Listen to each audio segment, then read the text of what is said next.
The doors quiver open. There was a time they would have bowed silently inward, automatic receptionists, but they were all shot, beaten, fucked up, figuratively, literally. Now they just shuffle back behind you, circuits one twist from death. Walk to the counter, footsteps echoing back like scouts past the decrepit tables, chairs, and recycling bins. There's no one here. No one save the green-suited sage behind the counter, who stares as you approach. They tried to give this job to the machines, but we produced a hefty sacrifice, and we took it back. Your choices are barely visible behind the employee, but it doesn't matter, because you know everything written there by heart. It's been inside you. So it's not for indecision that you fall silent when the question comes, what can I get started for you? It's because here, after you place your order, consume it, and appraise it, you will finally have reviewed every Starbucks on Earth. It started as a joke, an easy place to latch your itchy, unused creativity, beginning with the one by your apartment, your bus stop, your work, your usual drink, your friends' usual drinks.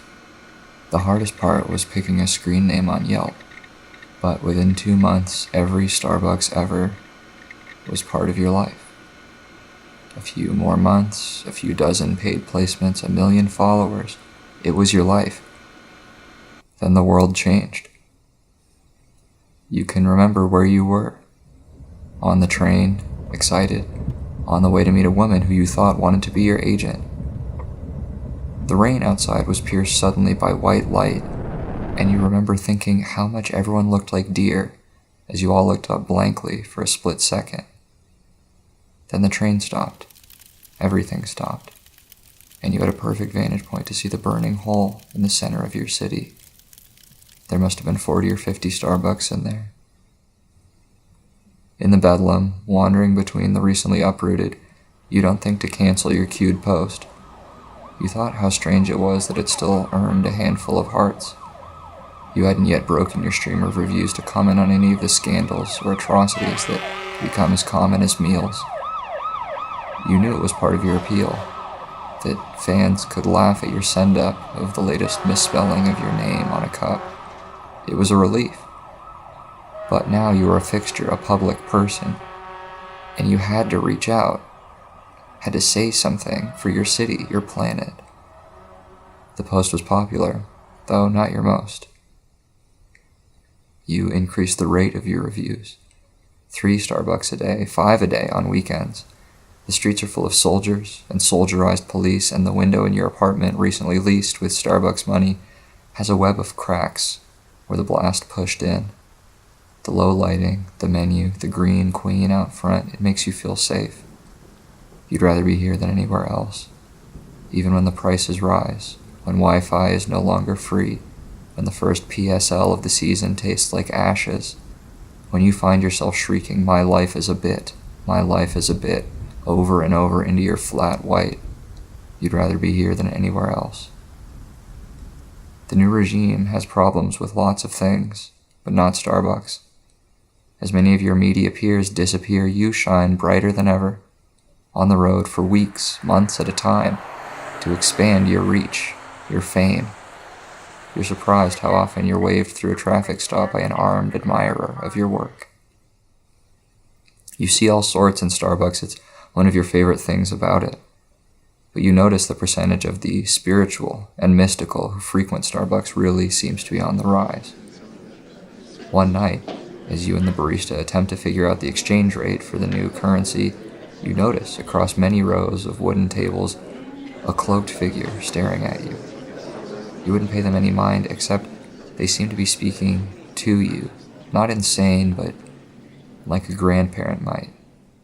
You bring your cappuccino over and sit across from them, but you can just barely make out a whispery rasp, something about the long road ahead and a life like caffeine before bed.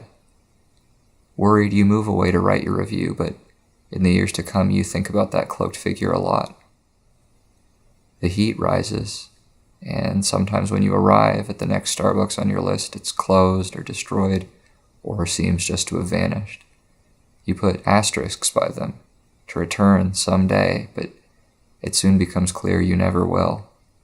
There are too many other Starbucks, even as the society that made them tears itself to shreds. But you remain in good health. As diseases you read about in history books begin to take your friends and your followers, you notice a brightness in the dirty mirrors you pass that almost seems indecent in these times. As if it feels you, the Starbucks menu also stops changing. No more seasonal specials, no more fresh fruit, no more new stores. And this fills you with hope, because it has become clear what must happen. You're bound to this road, this life, a life like caffeine before bed, until you finish what you began. Years become decades. Whole countries turn to ruin. But it's the curious thing about capitalism that even as the pie shrinks, they keep their peace. And there's a Starbucks in the refugee camps, the education temples, the new colonies. And there you are, to review them. Nobody sees your posts anymore, nobody reads your words, but you write them. You find new things to say. You find a lot to say because of course you would. Everyone else has nothing. Short, pathetic lives cut short by famine or marauders. But you have Starbucks. Starbucks has you. 700 years after your first post, you publish what you think is your final review, the last address on your list, a black coffee drunk on the coast of the Mediterranean. But nothing changes. Before you can walk into the sea to try to drown yourself, the barista who served you runs to you and intervenes. And although she doesn't believe your story, why would she? She tells you about a secret Starbucks on the ruined continent, and she uses a word that you haven't heard in a long time. Chicago. So here you are, staring into the foam heart at the top of the final latte. It's like people, you think, and even if they get stirred around, blended in, unrecognizable in a world that swallows them up, they're still there. You write this missive to nobody and send it.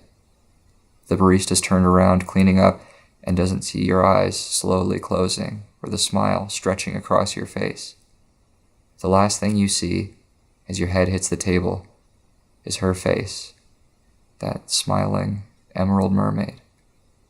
She seems to smile right at you, seems to say, "You are finally home."